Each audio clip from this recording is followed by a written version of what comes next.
ತಮಿಳುನಾಡಿನಲ್ಲಿ ಅಧಿಕಾರಕ್ಕೆ ಇರುವ ನಿಟ್ಟಿನಲ್ಲಿ ಬಿಜೆಪಿ ಎಐಎಡಿಎಂಕೆಯೊಂದಿಗೆ ಮೈತ್ರಿಯನ್ನ ಮಾಡಿಕೊಂಡಿದೆ.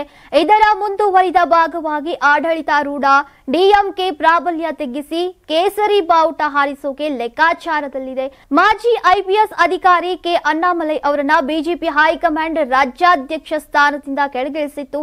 ಅಲ್ಲದೆ ಪಕ್ಷದ ನಾಯಕತ್ವಕ್ಕೆ ಮನ್ನಣೆ ನೀಡಿ ಮರು ಮಾತನಾಡದೆ ಅಣ್ಣಾಮಲೈ ಅವರ ಸ್ಥಾನವನ್ನ ತ್ಯಾಗ ಮಾಡಿತ್ತು.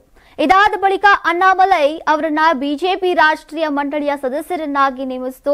ಇನ್ನು ಮುಂದಿನ ಚುನಾವಣಾ ತಂತ್ರಗಾರಿಕೆ ಹಾಗೂ ಸಾಮುದಾಯಿಕ ಪ್ರತಿನಿಧಿತ್ವಕ್ಕಾಗಿ ಆ ಜಾಗಕ್ಕೆ ಶಾಸಕ ನೈನಾರ್ ನಾಗೇಂದ್ರನ್ ಅವರನ್ನ ತಂದು ಕೂರಿಸಿತು. ಇದಾದ ಬಳಿಕ ಖುದ್ದು ಗೃಹ ಸಚಿವ ಅಮಿತ್ ಶಾ ಅಣ್ಣಾಮಲೈ ಅವರಿಗೆ ರಾಷ್ಟ್ರೀಯ ಮಟ್ಟದಲ್ಲಿ ಮಹತ್ವದ ಜವಾಬ್ದಾರಿಯ ಭರವಸೆಯನ್ನ ನೀಡಿದ್ರು.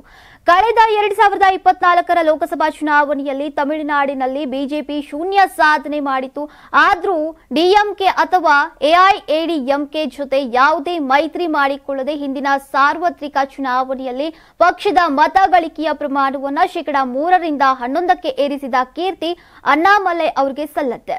ತಾವು ಕೊಟ್ಟ ಮಾತಿನಂತೆ ಬಿಜೆಪಿ ಕಟ್ಟಾಳು ಅಣ್ಣಾಮಲೈಗೆ ರಾಜ್ಯದಿಂದ ರಾಷ್ಟ್ರ ರಾಜಕಾರಣದತ್ತ ಸಾಗೋಕೆ ಬಿಜೆಪಿ ನಾಯಕರು ದಾರಿ ಮಾಡಿಕೊಡುವ ಸಾಧ್ಯತೆಗಳಿವೆ. ಈ ಮೂಲಕ ಅವರಿಗೆ ಪಕ್ಷದ ಪ್ರಧಾನ ಕಾರ್ಯದರ್ಶಿ ಹುದ್ದೆ ನೀಡಬಹುದು ಎನ್ನಲಾಗಿದೆ. ಅದರಲ್ಲೂ ಪ್ರಮುಖವಾಗಿ ಪ್ರಧಾನಿ ನರೇಂದ್ರ ಮೋದಿ ಹಾಗೂ ಅಮಿತ್ ಶಾ ಅವರ ನೆಚ್ಚಿನ ಯುವ ನಾಯಕರಾಗಿ ಇದೇ ಅಣ್ಣಾಮಲೈ ಅವರ ತಮ್ಮ ಸಾಮರ್ಥ್ಯದಿಂದ ಗುರುತಿಸಿಕೊಂಡಿರುವುದು ವಿಶೇಷ. ಆದರೆ ಸದ್ಯಕ್ಕೆ ಚುನಾವಣೆಯನ್ನ ಗಮನದಲ್ಲಿಟ್ಟುಕೊಂಡು ಅಣ್ಣಾಮಲೈ ತವರಿನಲ್ಲಿ ಪಕ್ಷದ ಚಟುವಟಿಕೆಯಲ್ಲಿ ಹೆಚ್ಚು ಸಕ್ರಿಯರಾಗಿದ್ದಾರೆ. ರಾಜ್ಯ ಮಟ್ಟದ ನಾಯಕರಾಗಿದ್ರೂ ಸಹ ತಾವು ಒಬ್ಬ ಪಕ್ಷದ ಸಾಮಾನ್ಯ ಕಾರ್ಯಕರ್ತನಂತೆ ಪಶ್ಚಿಮ ತಮಿಳುನಾಡಿನಲ್ಲಿ ಎಲ್ಲಾ ಸಣ್ಣ ಪುಟ್ಟ ಸಭೆ ಸಮಾರಂಭಗಳಲ್ಲಿ ಭಾಗಿಯಾಗ್ತಿದ್ದಾರೆ. ಈ ಮೂಲಕ ವಿಧಾನಸಭಾ ಚುನಾವಣೆಯಲ್ಲಿ ತಳಮಟ್ಟದಿಂದ ಪಕ್ಷದ ಸಂಘಟನೆಗೆ ಈಗಿನಿಂದಲೇ ಕರ್ನಾಟಕದ ಸಿಂಗಂ ಖ್ಯಾತಿಯ ಮಾಜಿ ಐಪಿಎಸ್ ಅಣ್ಣಾಮಲೈ ಮುಂದಾಗಿದ್ದಾರೆ.